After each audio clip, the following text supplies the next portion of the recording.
Oh, I just flipped my screen and saw, hi, Julie and Arena and Ida and Harrison and Beth. I didn't see all of y'all. Hi, Reverend Chris. Hello. Oh, and we are live on Facebook. Good morning, Celebration Center for Spiritual Living. It is so good to see all of y'all on Zoom and to feel your energy through Facebook. If that's where you're watching this morning, I am happy to see everyone on this beautiful snowy day. And Celebration Center for Spiritual Living is located in Falls Church, Virginia. So if you're in this area and we go back to in person, feel free to come visit us in person. But do also know that we are going to continue to live stream and make our services and events accessible online, even once we are back in person. And I'm so glad that each and every one of you are here with us today. As we have been doing for the last couple of weeks, I would love to start us out with our vision for Celebration Center. And so Ivor is going to put that up in just a minute. But first, while he looks for that, I am so excited because this month is Black History Month. And really, the truth of the matter is that Black history is American history, and we should be celebrating the amazing Black pioneers that have founded this country and done so much amazing work for us. And this month we get to pay extra attention and have some extra special love towards Black History Month. So we have some cool stuff planned today for the service and for the rest of the month each Sunday, something exciting. And now we are ready to recite our vision together. So our vision for Celebration Center for Spiritual Living, please say it with me. We are celebrating spirit within and knowing the oneness of humanity. And so it is. I absolutely feel that and know that with each of you. And now I would like to invite Lynn Hollyfield and I believe the All Angles are going to open us up in song. Actually, I was trying to get these words in the chat box. I'm just going to be sharing a song this morning with you all. And the song is by Kim Delmhorst, and it's called Everything is Music. And I learned it from a Bob Sima album, but I love this song. So, sorry, the words just would not copy in the chat box. I tried several times, so here we go.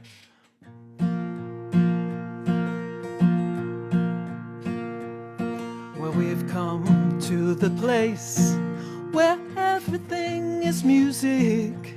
Everything is music.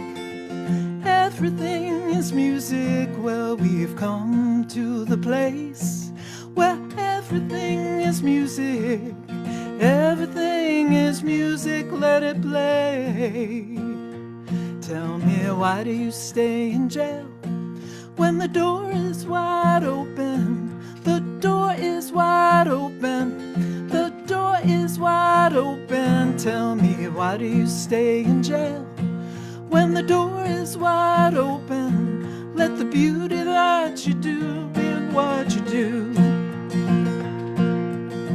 Stop your talking now and open up the window, the one right there in the middle of your heart. Let go your hands and step down in the circle. You know you got no reason to keep yourself apart. Well, the day you wake up sad and empty, don't go back to sleep. Don't go back to sleep. No, no, don't go back to sleep. Yeah, the day you wake up sad and empty, don't go back to sleep. There's a million ways to kneel and kiss the ground. Don't worry now about saving all these songs. There's so many more just waiting to be found. If all these instruments should disappear, we'd still be hearing something coming up way down from the ground.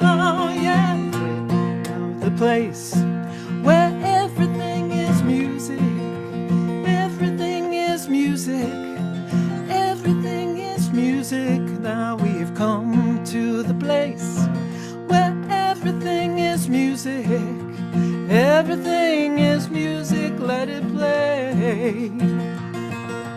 Everything is music, let it play. Everything is music, let it play.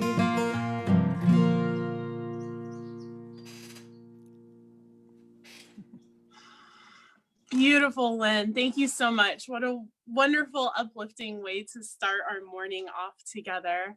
And now I would like to invite our practitioner on platform this morning, Jen Fay, to open us up in some prayer and inspirational reading.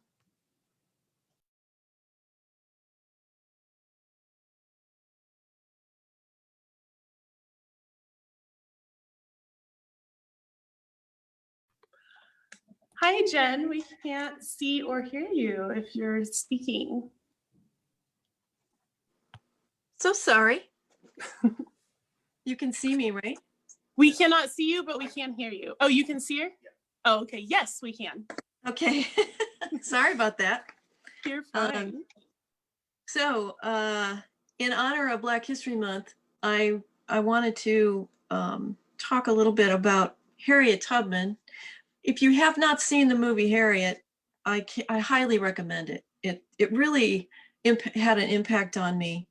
The courage that she had in helping enslaved people find freedom using the Underground Railroad, and just her courage, it was just astounding to me. So as far as her life as a good example of following some science of mind principles, she held the intention for life to be free and free from discord as well. And she was willing to die for that principle. She also had direct revelations of truth through her own intuition and spiritual nature. And this kind of started after when she was a child. She was born into enslavement in Maryland in 1821. And as a child, she was hit. There was the overseer was threw something at another person, but it hit her in the head, and it did leave her with some health challenges. But it was after that she started having visions and vivid dreams. And that's what just really touched me, is when she was helping enslaved people escape. She was very intuitive, and she would pause and go look for that inner guidance. And if she had a sense of danger, she didn't just go forward. She would pause and get guidance. And she made, I think it was 13 trips back to Maryland from Pennsylvania. And never once did anyone get caught, so she really, she was very much protected, divinely protected on these journeys. She also believed in prayer. And so, she's a good example of following principle. She has I found this beautiful quote of hers that every great dream begins with a dreamer. Always remember, you have within you the strength, the patience, and the passion to reach for the stars, to change the world. And so from that quote, just relax with me as we move into prayer. And so as we breathe into this moment, there is this space of peace. There is this presence of love. There is spirit right here. And I know that spirit is always here with each of us. And yet when we pause and remember and focus on that presence, it does seem to amplify the experience. And so I'm grateful to know that just by changing my focus, I can amplify the experience of the presence of love, the presence of support, the divine guidance, the strength and the courage, the patience and the inspiration that live within me, that are spirit. That spirit is inspiring each of us, just as spirit inspired Harriet to live from her principles, to recognize what was hers to do, and provided the guidance, the protection, the dedication to live this dream. And so as we know that each life holds a sacred dream, a special dream, a dream that matters to this world, we breathe into that idea for our own lives. We breathe into that idea, affirming this truth for every life. And so as we trust that the natural laws work, as we focus our attention, that these natural laws will support us in our desires. And as we include everyone else, the fulfillment of their desires, it has to amplify everyone's experience of life. Because the natural laws support life, create life, affirm life, sustain life. And I'm grateful. I'm grateful for this awareness and the peace that these natural laws can bring, the fulfillment, the upliftment, the wonder. And so I release these words into that law that responds perfectly to my words, to the words that hold a belief and a knowing that life is for us and that the universe is for each of us and what we desire. And so it is.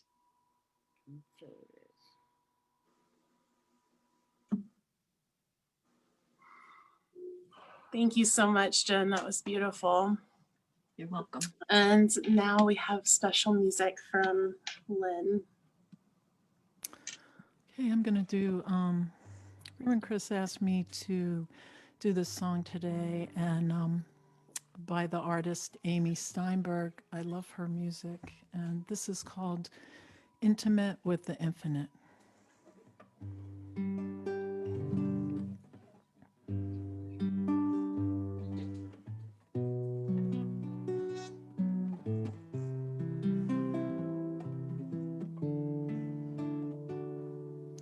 Let me be intimate with the infinite. Let me be deeply revealed. One with the knowing, ever present, ever growing. Let me remember what's real. Let me be intimate with the infinite, vulnerable and free. Be one with the sweetness, completely one with completeness. Let me be gentle with me. Falling in love with everything. Falling in love with divinity. Falling in love with everyone. 'Cause God is in you, God is in me. Oh, yeah, let me be intimate with the infinite. Let me be open to you. I'll sing in the spirit. I feel it, I hear it, I see in your eyes the truth. falling in love with everything, falling in love with divinity, falling in love with everyone, 'cause God is in you, God is in me. Oh, yeah, let me be intimate with the infinite. Let me be deeply revealed, one with the knowing, ever present, ever growing. Let me remember what's real. Give it to me, give it to me, God, give it to me, give it to me, God. I'm ready to receive your love. Give it to me, give it to me, God, give it to me, God, give it to me. I'm ready to receive your love. Give it to me, yeah, give it to me, God, give it to me, God, give it to me, God. I'm ready to receive. Give it to me, God, give it to me, God, give it to me, God, give it to me. I'm ready to receive your love. I'm ready to receive your love.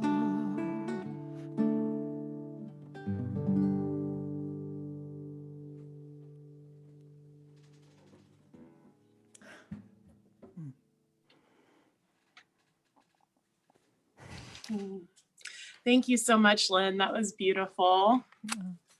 I'm so glad I asked you to do that song. I love that song.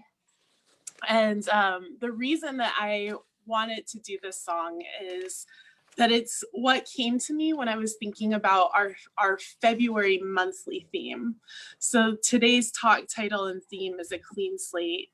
And the monthly theme is One Journey, Many Paths. Yes, one journey, many paths. And the intention of this month is really diving in deep to the divine and really finding that place within us that is in the center of who we are, that is untouchable, regardless of what's going on out in the world, regardless of what we think, our minds, our circumstances, anything like that. There is that place within us that is untouchable. And so when I think about intimate with the infinite and that song, what really comes to me is being intimate with that place within me that is untouchable, that is completely pure. And it is from that place that I am working to live my life at all times. So thank you, Lynn. That was a beautiful rendition of that song.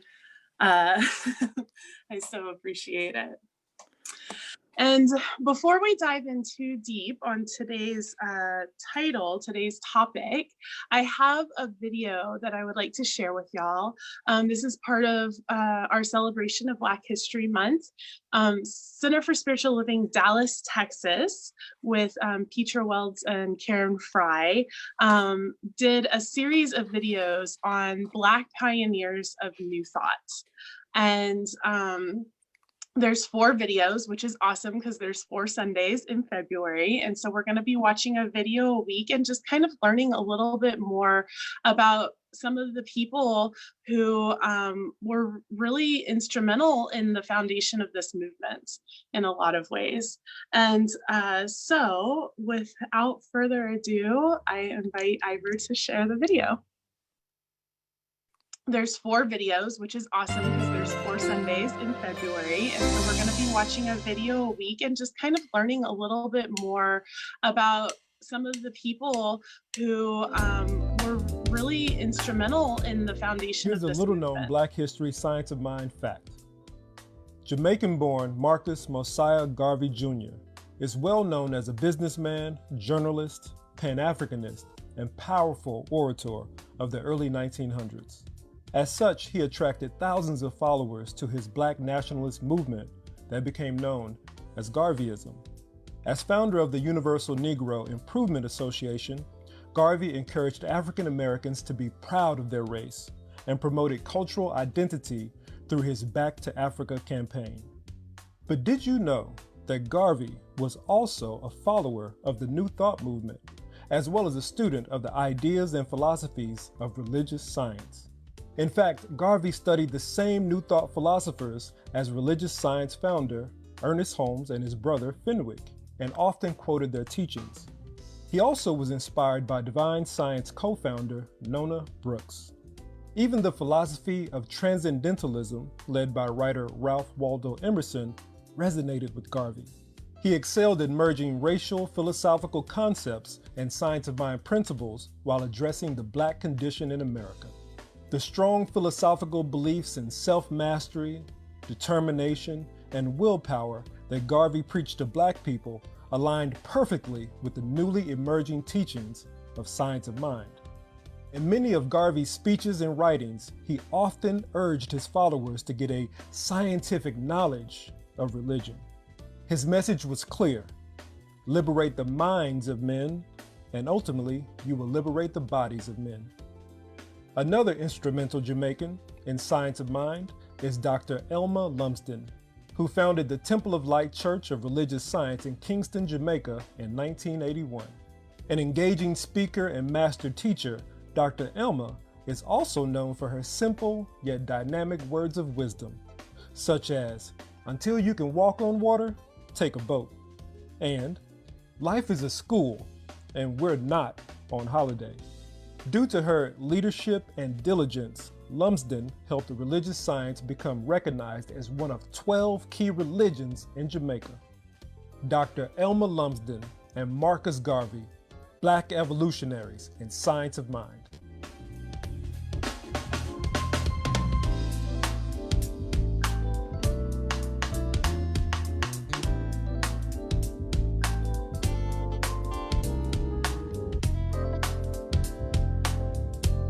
Until you can walk on water, take a boat.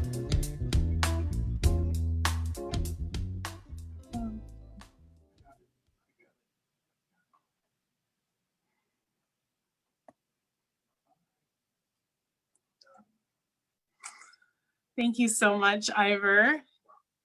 I love that quote, "Until you can walk on water, take a boat." And I think that really ties back to that idea of here and now that we were talking about a few weeks ago of we can't get to our vision if we refuse to start where we are. And so we do take that boat, and God is in the boat, just like God is in the water, and just like God is in us.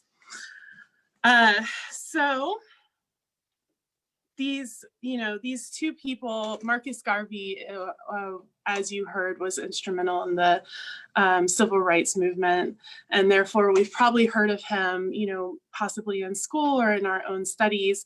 But to find out and learn how instrumental he was in New Thought and how he was studying these same teachings and the same writers and the same being inspired by the same people that Ernest Holmes was, is just really. It's just such a reminder to me of our unity and of how we're all coming together to really create this world that works for everyone. And we're each doing it. Marcus Garvey's purpose and the way that he was showing up in the world and what he was doing and the way that he was inspiring people looked very different from the way that Ernest Holmes was showing up in the world and fulfilling his purpose and inspiring people. And yet they were both doing what was theirs to do. And they were both working together, although not together, but together, to create this world that works for everyone. And so that's what we're invited to do, is to find that infinite within us and find our purpose and then live it out and know that what is ours to do comes together into the unity of what is everyone's to do. And in that way, we create a better and better and better world. And then all of a sudden we're living in that vision that seems so far off in the horizon not that long ago. I love it. So A Clean Slate. as we're talking about getting to this vision, it's really hard to be journeying towards that vision of where we're headed if we're lugging a bag of rocks with us, right? And so it's important to stop every once in a while and take stock and look around at our lives and see, what am I holding on to that's no longer serving me? Is my slate filled up with writing that I'm trying to just write on top of it rather than just wiping it clean and saying, I'm done with all of that. And now here I am writing this new vision and this new way of being. And this process, it's a transitional process.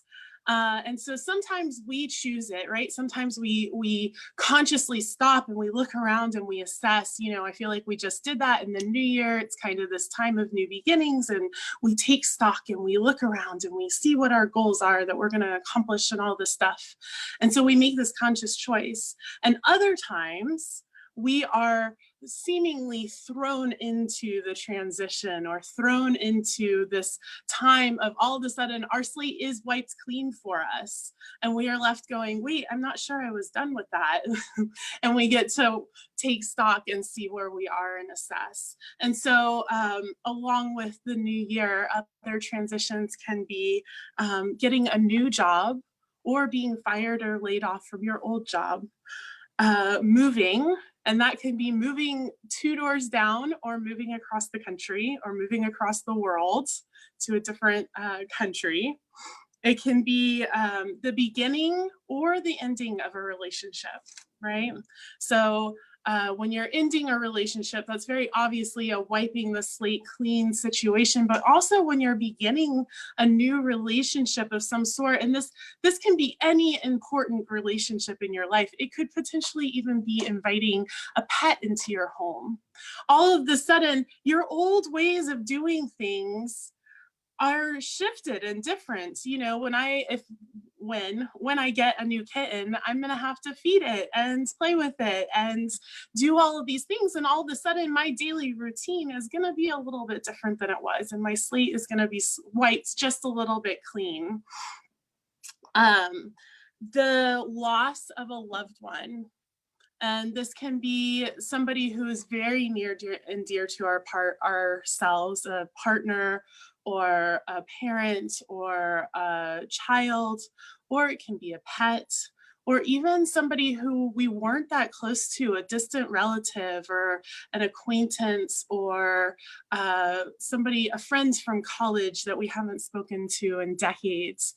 Even those transitions can shift something within us, and all of a sudden we're left with this clean slate, and we're left with, okay, where do I go from here, and what do I do with this now, right? And then finally, health challenge, being thrown into showing up in a different way with our bodies and what that looks like, or a health healing. All of a sudden our body is working differently than what we are used to. And all of this are examples, and they're just some examples of when we are possibly thrust into this transitory time, when all of a sudden our slate is wiped clean and we really are looking at, some of these beliefs that I held, some of these ideas and these practices no longer serve me because I'm not the person that I was last month, yesterday, last year.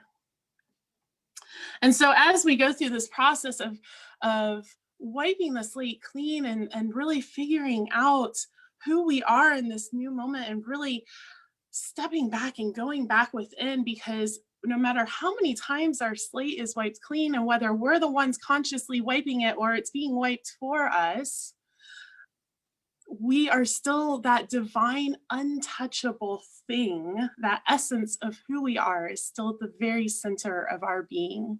And it's still there, and it's still untouched. And at every moment we can step back into that, and we can relax into that, and we can trust that part of ourselves. I have, I don't know if y'all figured this out. I think Ivor has, just because we've spent so much time doing techie stuff together, but I'm kind of nerdy. I am. Like, I love science fiction, and I have my planner, and if I have probably like 200 pens of different colors and styles and stickers and all kinds of stuff. I'm a little nerdy. And I had a couple of other friends who I know from ministerial school who put out an ask and said, hey, we're gonna do 30 days of mysticism. And I made a spreadsheet, my friend Rev Russ, I made a spreadsheet and we're gonna track it because he's a little nerdy too. And I was like, I'm in spreadsheets, yes. And so every morning, we're each, or I think Rev Russ does it in the evening, but myself, Lydia Joy Ayers, who's a senior in ministerial school, and Rev Russ spend 30 minutes separately in meditation, asking Spirit to take us deeper into itself, whatever that is. And then we listen for a response for 30 minutes. And then we track it. We have this big spreadsheet with all these questions and what time and what day is it and what came and what did Spirit say and what did you say and all of this stuff. And we're comparing notes and we're texting back and forth every day and saying how it went. And it's wonderful. It's so much fun. And it's such a fun way to connect with others in my own personal spiritual practice. And the other day, the reason that I tell you that I'm doing this, and I think it's really interesting that I'm doing it through this month of February, where we're talking about this one journey of going deeper within ourselves, because that's what I'm doing in this process.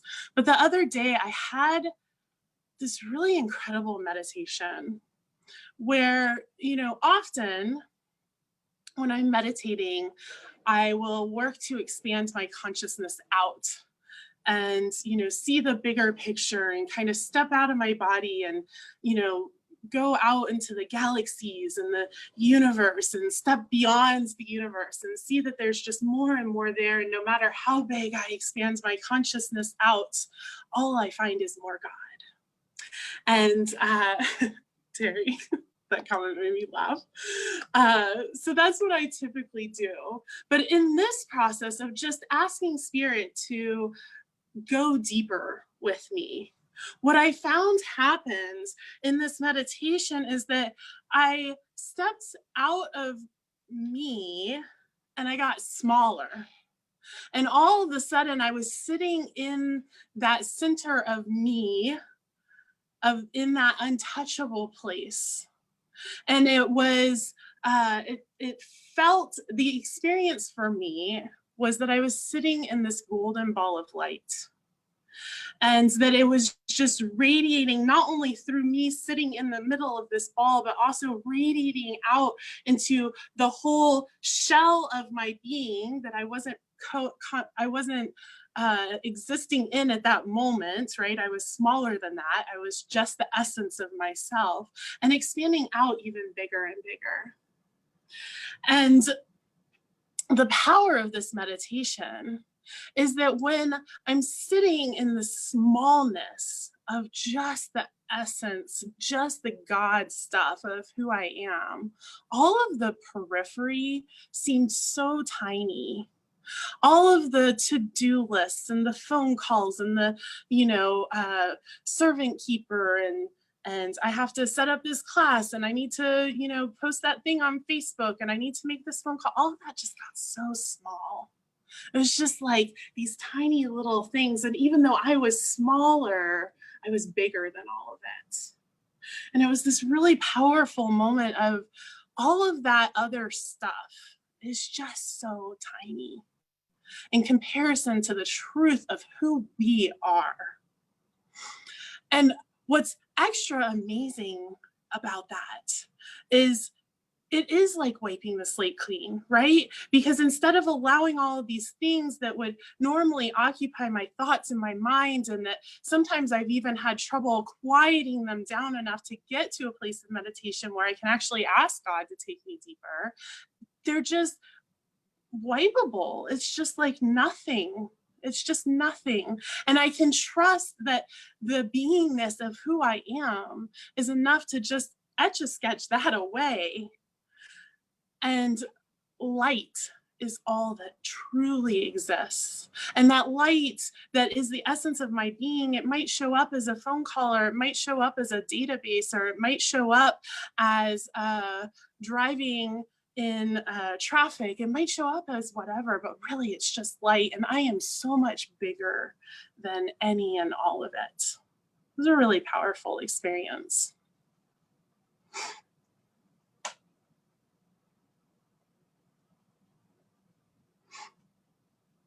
In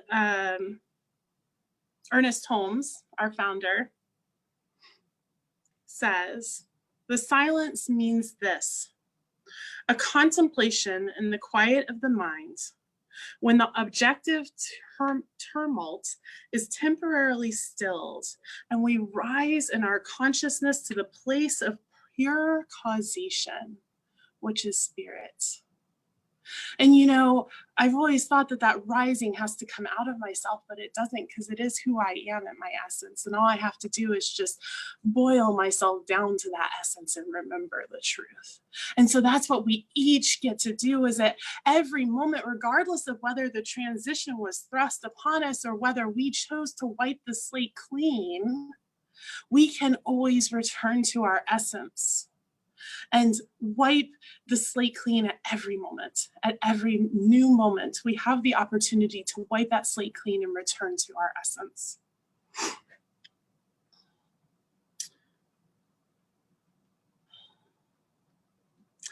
The Buddhists have something called sand mandalas. You've probably seen these. And there is a picture that we'll be showing in just a minute, but not right this second. And these sand mandalas are created by Buddhist monks, and it takes about 5 years for them to train to learn how to do this art, how to do these sand mandalas. And they're created with colored sands back before colored sand was a thing. It was dyed, crushed up rocks. And they take weeks. A team of monks works for weeks, all day, every day, bent over this table, sitting on the table with it and bent over and creating these intricate, delicate patterns. And then when it is complete, they wipe it away. And even in the destruction of it, even in the wiping away of the sands, it's still ceremonial and it's still beautiful, because it is representative of the transitory nature of life, and of the fact that all of this, all of it at some point is going to get wiped away, and the only thing that is going to remain is the divine.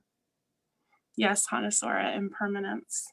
And so I have a picture that Ivor's going to put up now of the intricacies of these designs.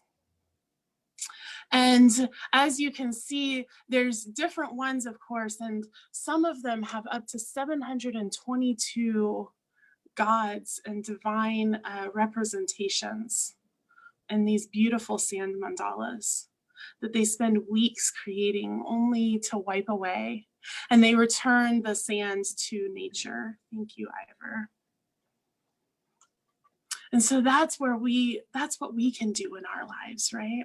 That's how we can show up, is knowing, in the knowing of the impermanence of life, and of the understanding that anything that is not pure spirit is eventually going to disappear. We can show up to life more fully and more completely, because all of a sudden the holding on and the attachment and the I need this to be a certain way, whatever this is, we can just let it go and trust that God's got this. Like, truly, God's got this in ways that we can't even imagine. And one of my favorite affirmations that I tell myself quite often is that when I set an intention and then step back and surrender and trust that God's got this, legions of angels come before me to make my way clear. And all of a sudden, galaxies spinning billions and trillions of miles away start aligning just a little bit differently so that my intentions are made manifest. Because those intentions are in that essence, in coming from that very center of my being. And that very center of my being is also those galaxies that are billions and trillions of miles away. And so as we enter into this new month where we're talking about, you know, your path might look different than mine, but we're all on this journey of rediscovering who we are. We're all on that one journey together. And all we're doing is figuring out what path is mine to take. And so I leave you with this thought from Adyashanti that both is comforting and also stirring for myself. And I think it might be for y'all as well. Enlightenment is a destructive process. It has nothing to do with becoming better or being happier.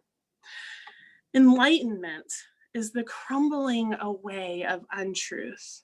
It's seeing through the facade of pretense. It's the complete eradication of everything we imagine to be true.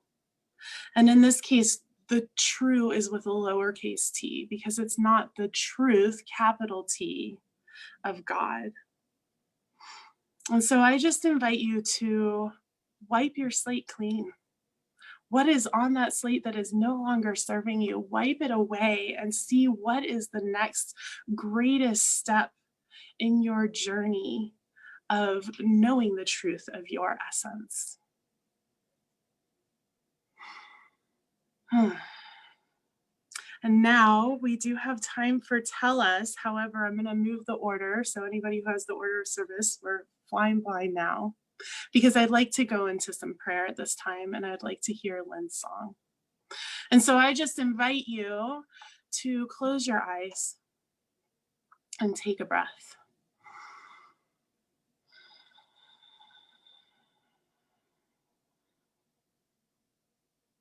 And I invite you to step back from all of it. From your life, from your to-do list, from the chores and the family and this body, from the snow outside, from the job, from your belongings. Step back and settle into that place within you, that place that is untouchable. And just sit in that place and breathe for just a moment with me.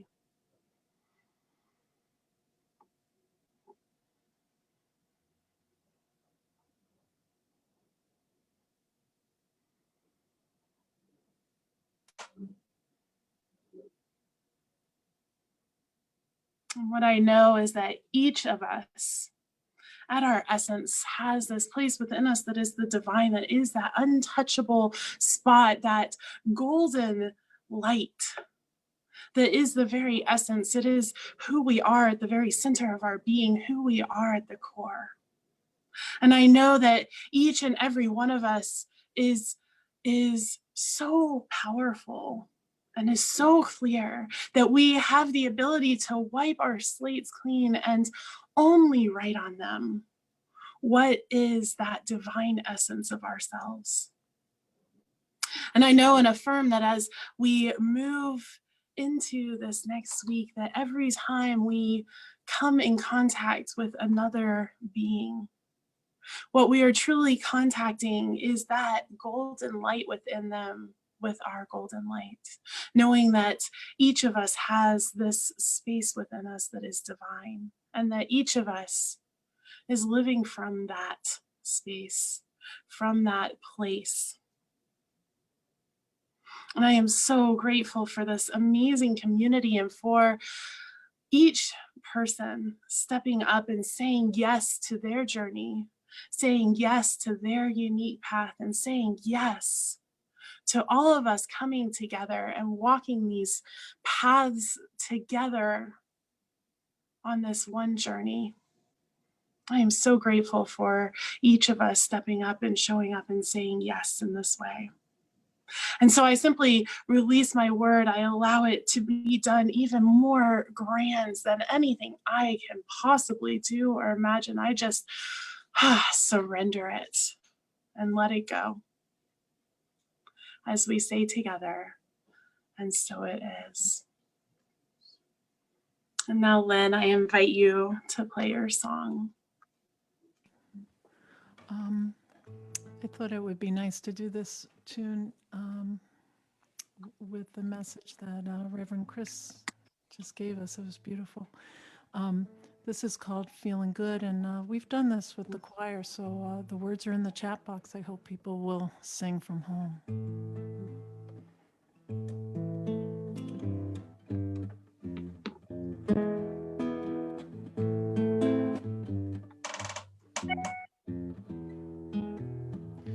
Birds flying high, you know how I feel.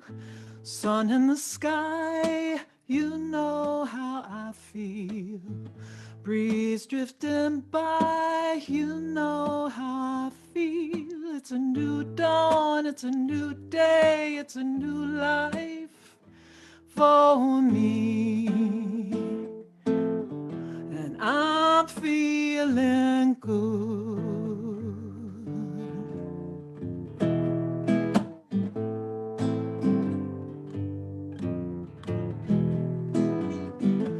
Fish in the sea, you know how I feel. River running free, you know how I feel. Blossom on a tree, you know how I feel. It's a new dawn, it's a new day, it's a new life for me. And I'm feeling good.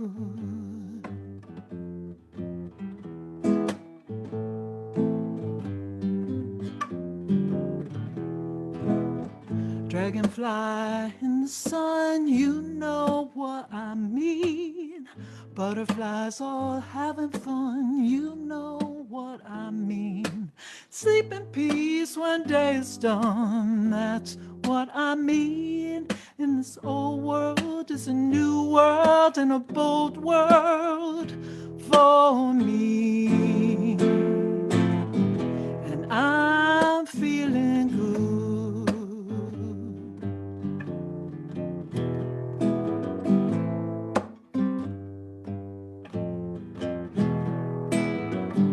Stars, when you shine, you know how I feel.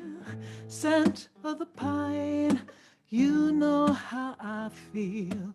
Freedom is mine, that's how I feel. It's a new dawn, it's a new day, it's a new life. It's a new dawn, it's a new day, it's a new life. It's a new dawn, it's a new day, it's a new life for me. And I'm feeling good. I'm feeling good. I'm feeling good. I'm feeling good.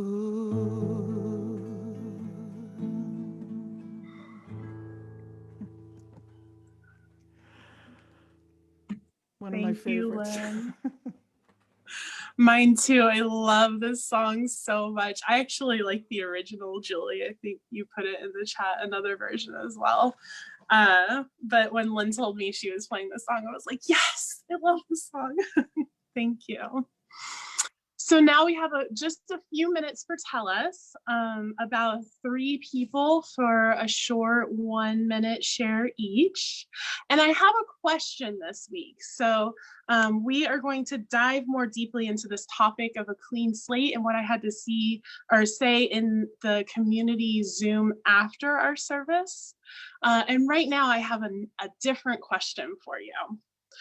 So my question is, what Black person, what author, or perhaps somebody that you know personally, or a pioneer or inventor or activist? Who do you know that has personally influenced you? And I invite you to share with us who that person is and how they have influenced you, and how they have potentially, if it's somebody famous or somebody that we may know, how they have influenced the world and really worked to create this world that works for everyone.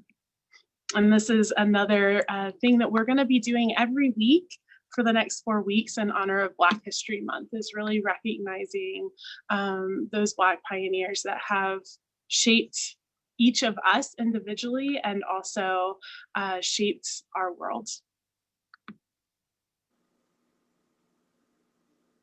I can share a quick thing. Absolutely. Yes, righto. Lex Mosta's family has taken on this huge project along with a large group. Is a short story. I have details if anyone would like them later, of rescuing at least the gravestones and recreating them where they have been completely washed off or washed away. That Black graveyards were just devastated, completely destroyed around the DC area along the Potomac. So they're diving in the water to rescue those and recreate an honoring of all of the persons. It's a massively physically and financially challenging project. Short story.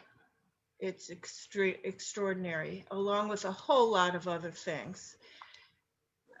However, that is a highlight of one of the many things this family Thank has you. done. Yeah, thank you, Hanasora. Will you put the name of the family in the chat? And if there's somewhere we can go to find out more information about that project? I have not heard of that. That's beautiful. Thank you. Terry. Hi. One of the people who's been on my mind this week is Andy's first wife, Chan Lewis. She was 22 when Martin Luther King did his I Have a Dream speech. She is the granddaughter of a slave. And the two things in her life that I am most struck by are her intrepidness and her elegance. It's just like she didn't do anything that goes in the history books, but she was the first bun girl. That's what they called it, the first bun girl at a white restaurant in Maryland, serving the buns on your plate. She was the first cheerleader, Black cheerleader at her high school. She was, in many ways, she pushed things like she traveled with Andy to Latin America, where they opened libraries for the US government. And then she became a corporate consultant and worked with businesses in Russia. And she is writing books, and she went from being a Baptist to a Buddhist. So it's like in every aspect of her life, she was pushing a boundary, pushing a boundary, pushing a boundary, doing something new.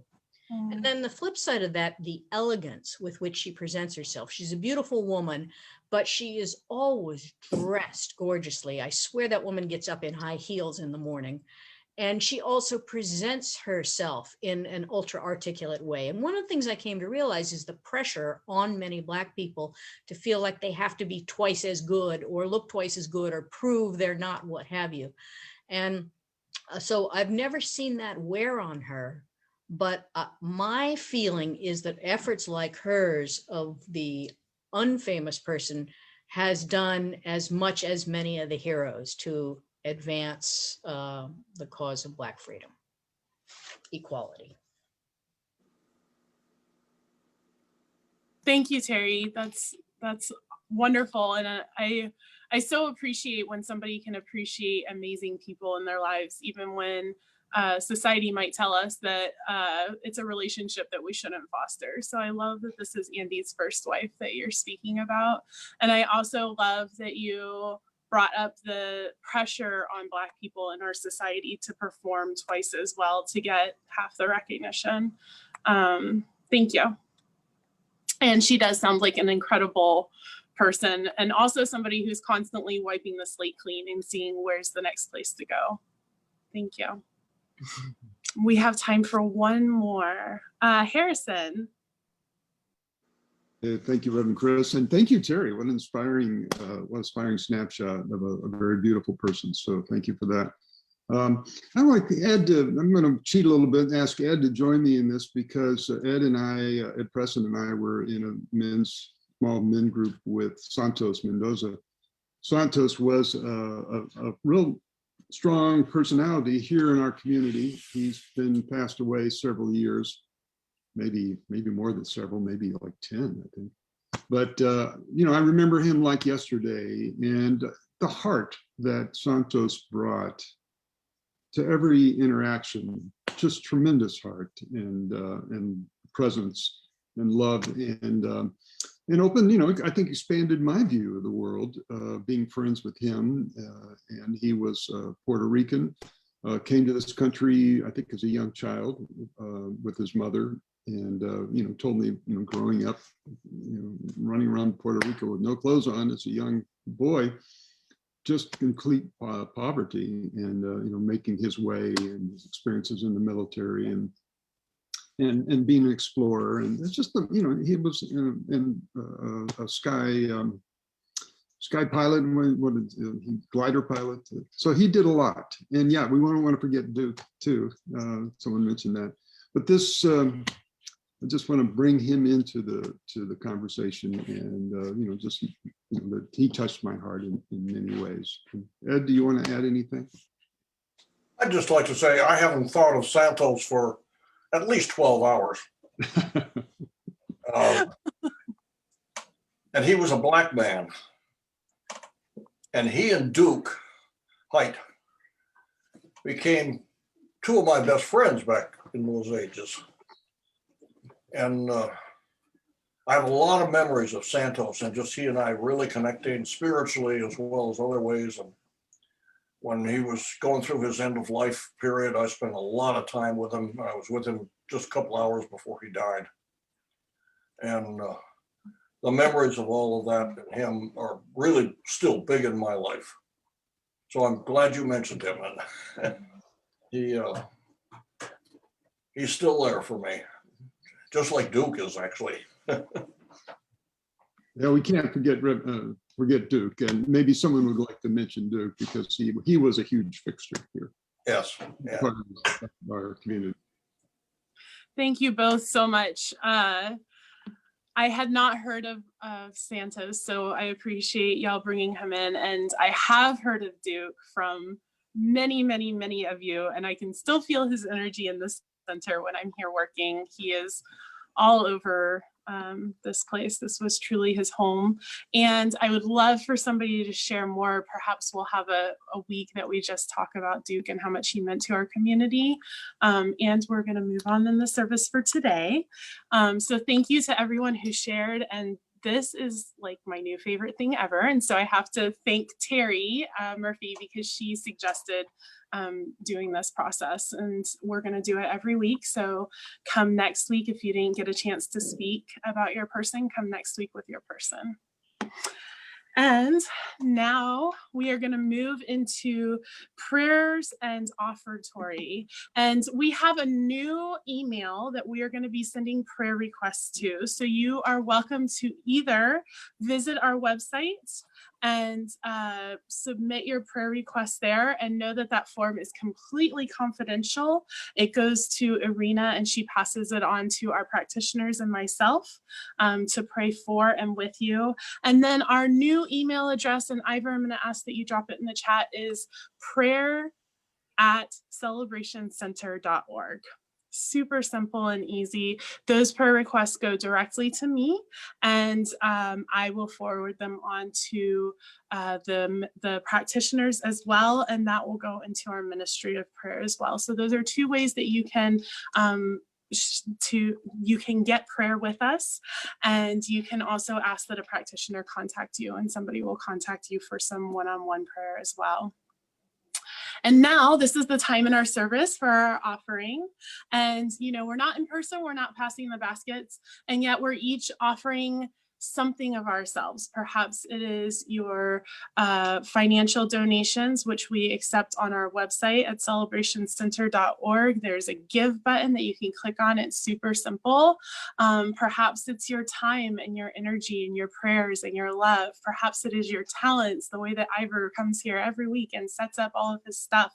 You know, every one of us is offering something to the center, and I'm so grateful for it. And so I just invite you to bring that offering, whatever it is, to your hearts. And we are going to say our offertory affirmation together. Ivor is going to bring it up. I open my heart to give and receive the blessings that our spirits promise to me.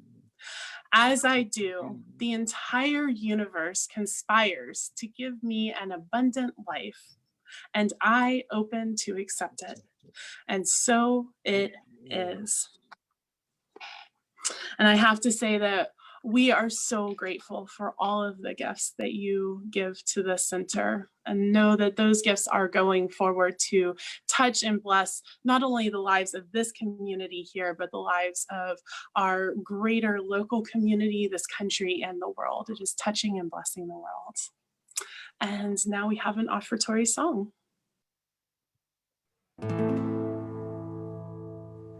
God is my source. God is my power. God gives me everything I need. So I give thanks for all my blessings. God gives me everything I need. God is my source. God is my power. God gives me everything I need. So I give thanks for all my blessings. God gives me everything I need.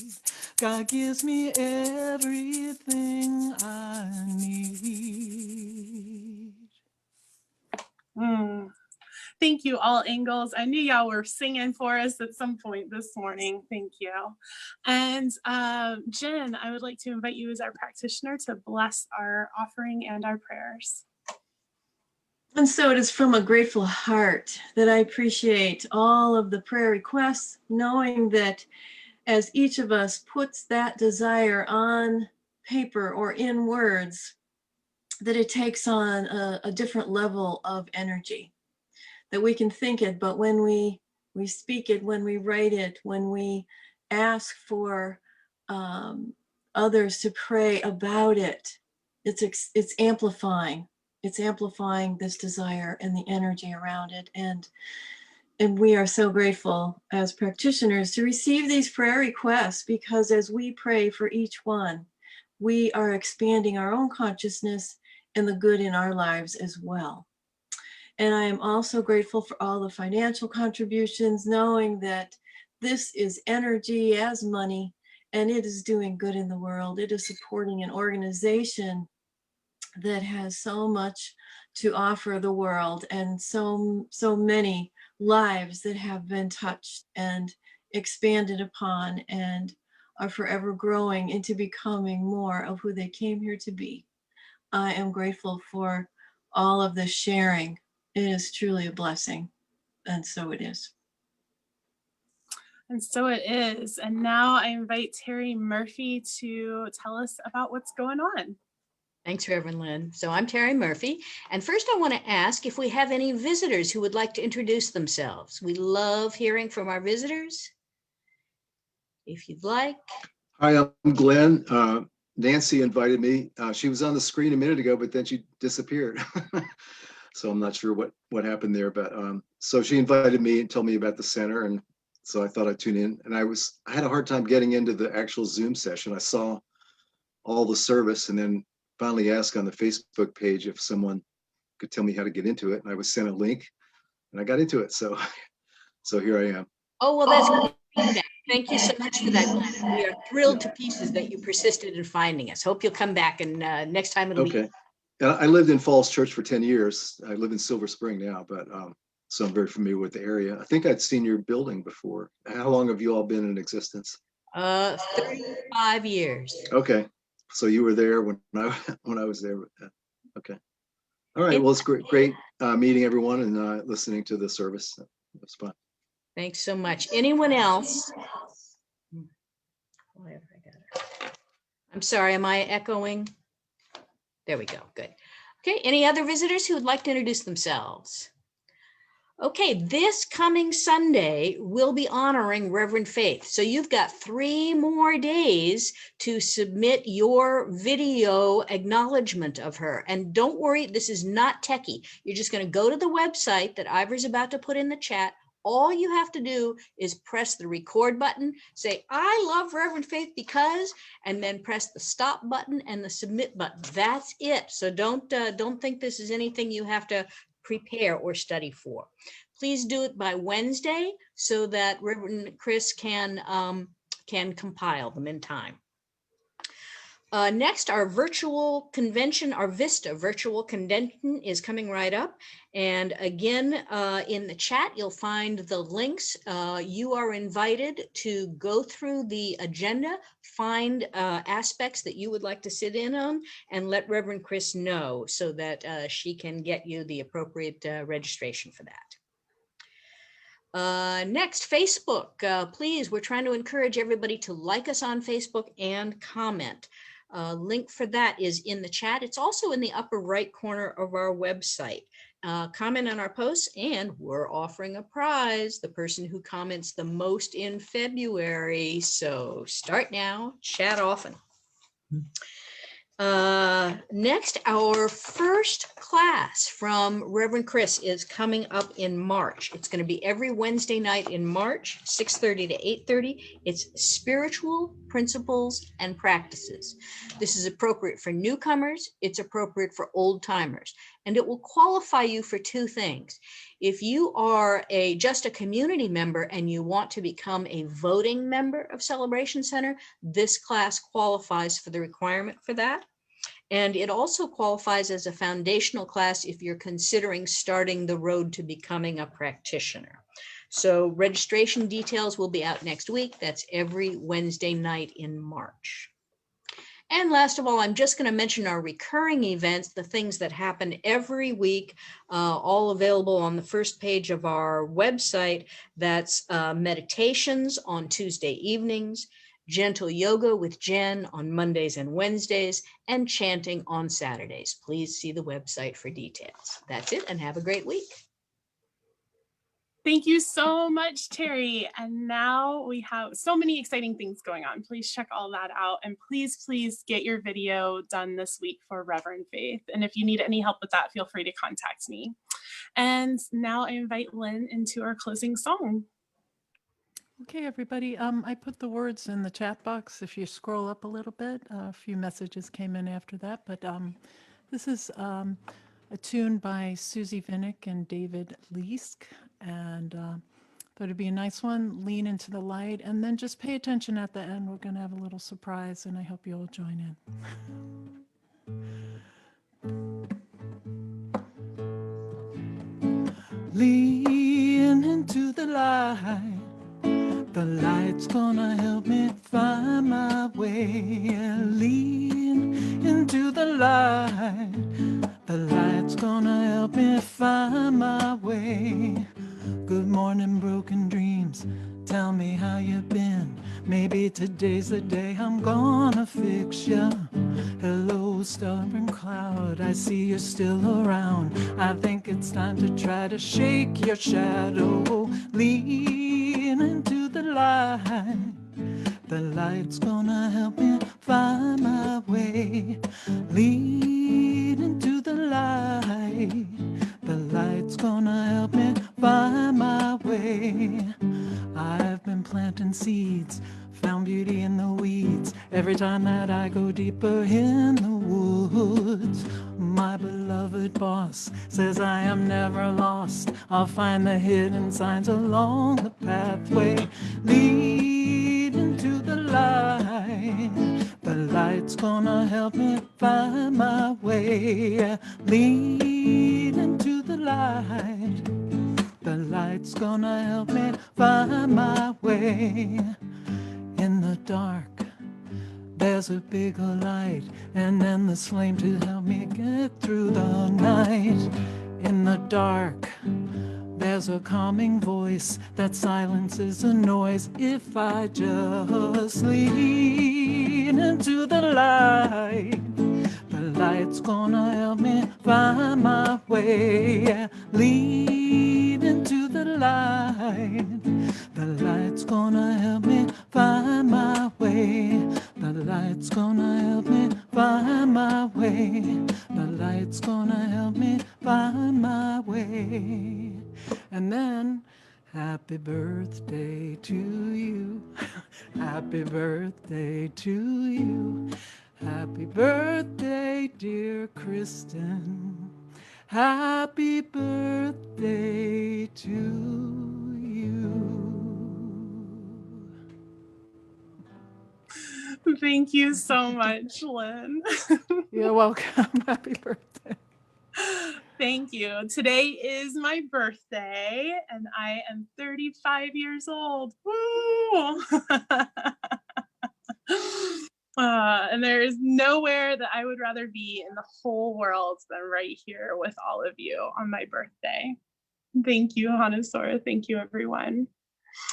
And with that, I send us out into this week knowing that each of us wipes our slate clean in whatever way is necessary for us to return to the truth of that untouchable divine place within us. And we are going to say bye for now to Facebook. If you're on Facebook and you would like to join our community Zoom, visit celebrationcenter.org and click on Enter Zoom Events. And otherwise, we will see you next week.